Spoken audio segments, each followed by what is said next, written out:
अस्सलाम वालेकुम।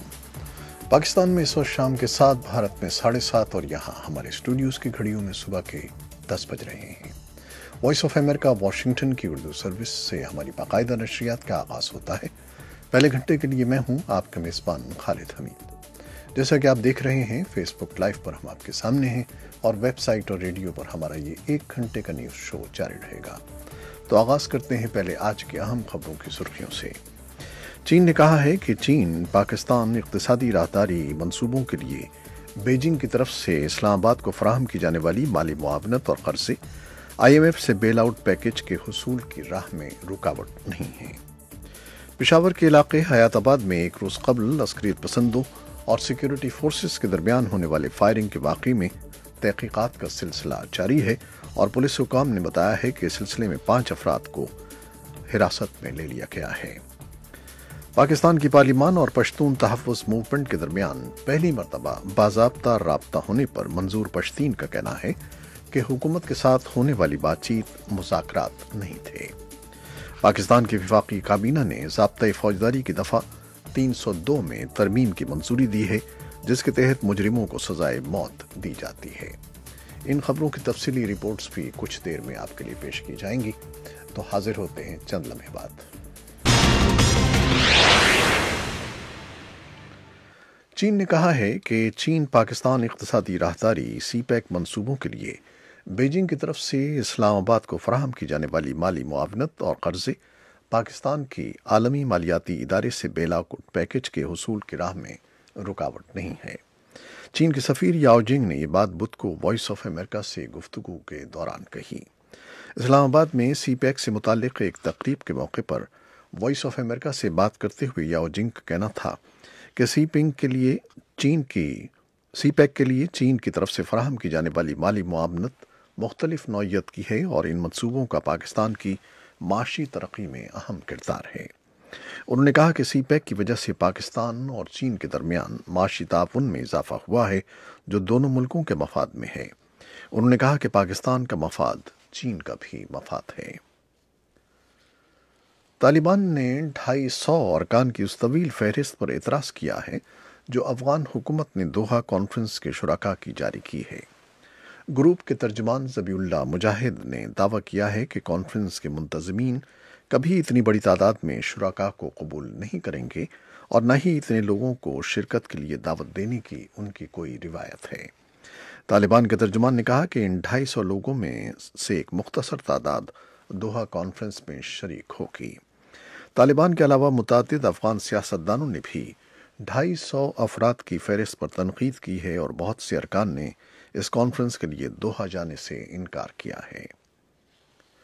अक़वाम मुत्तहिदा की एक नई रिपोर्ट में कहा गया है कि अफगान कैद खानों में की जाने वाली मुबैना अज़ियतों में मामूली सी कमी हुई है, लेकिन साथ ही तशवीश का इजहार किया है कि लड़ाइयों में गिरफ्तार होने वालों पर जुल्म व सितम जारी है।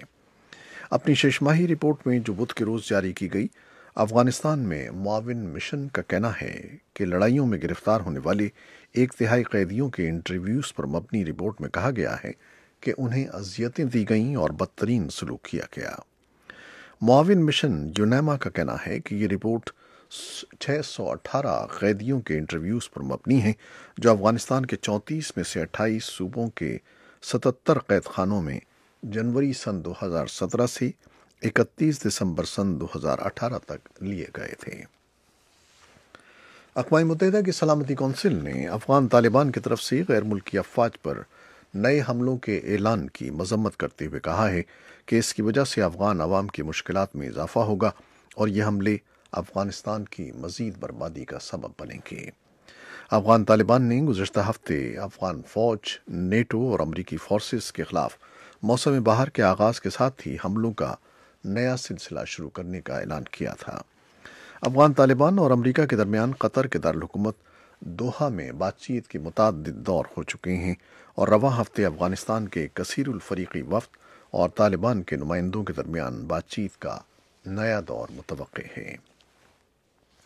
भारत में जारी पार्लिमानी इंतखाबात में दूसरे मरहले की पोलिंग 18 अप्रैल को होगी। मुल्क भर में जुमेरात को 12 रियासतों और मरकज़ के ज़ेर इंतज़ाम एक खित्ते की 97 नशस्तों के लिए वोट डाले जाएंगे। ایسوسیٹڈ پریس نے اطلاع دی ہے کہ میانمار میں صدارتی معافی کے تحت 9,500 قیدیوں کو بدھ کے روز رہا کرنے کا حکم جاری کیا گیا ہے، لیکن ان میں خبررساں ادارے رائٹرز کے پولیٹزر ایوارڈ حاصل کرنے والے 2 صحافی شامل نہیں ہیں۔ صدر ون منٹ کے دفتر کے فیس بک پیج پر کہا گیا ہے کہ صدر نے 9,551 قیدیوں کی رہائی کے حکم پر دستخط کیے ہیں، جن میں 16 غیر ملکی بھی شامل ہیں۔ انہیں ملک کے روایتی سال کے موقع پر ملک بھر سے رہا کیا جائے گا۔ بدھ کو دیر گئے رائٹرز کے 2 صحافیوں سے ہمدردی رکھنے والے جیل کے باہر منتظر رہے، لیکن انہیں رہا نہیں کیا گیا۔ والون اور خاسو کو سرکاری راز کے افشا کے جرم کے تحت 7 سال کی سزا دی گئی تھی، لیکن ان کا کہنا ہے کہ انہیں رخائن ریاست کے روہنگیا مسلمانوں کی حالت زار کی خبریں دینے کی سزا دی گئی ہے۔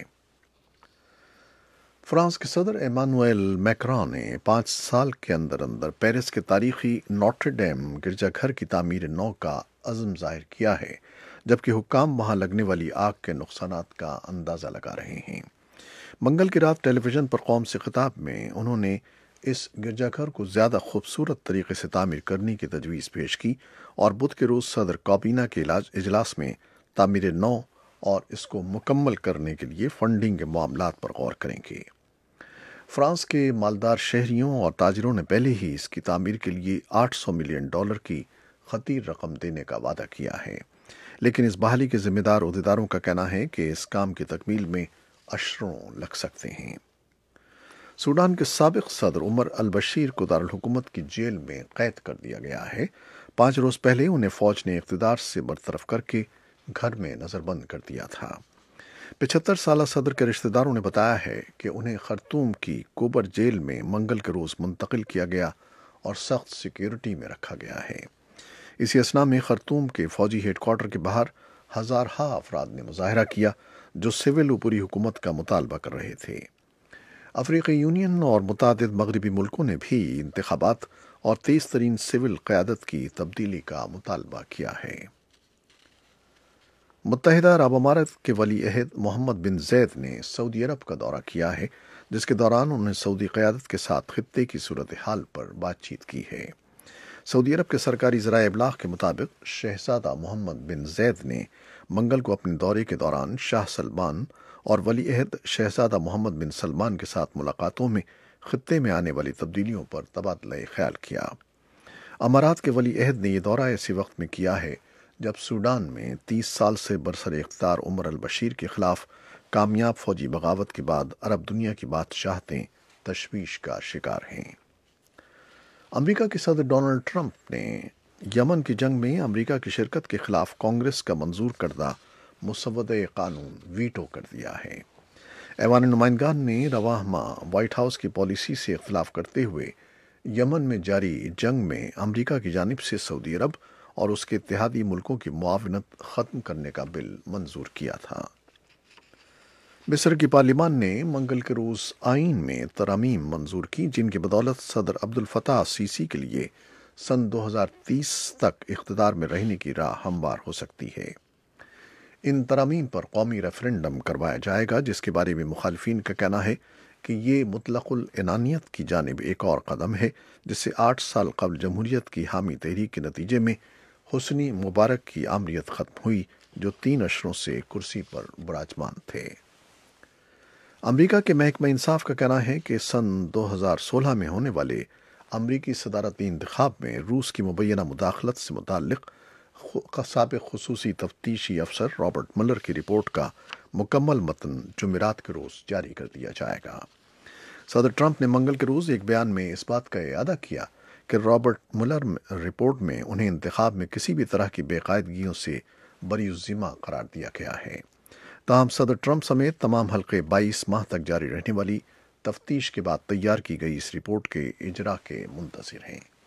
یہ تھی وہ خبریں جو فیس بک لائیو پر ہم نے آپ کے لیے پیش کی۔ ویب سائٹ اور ریڈیو پر ہمارا یہ 1 گھنٹے کا نیوز شو جاری ہے، ہمارے ساتھ رہیے گا۔ فیس بک لائیو سے اجازت لیتے ہیں، اللہ حافظ۔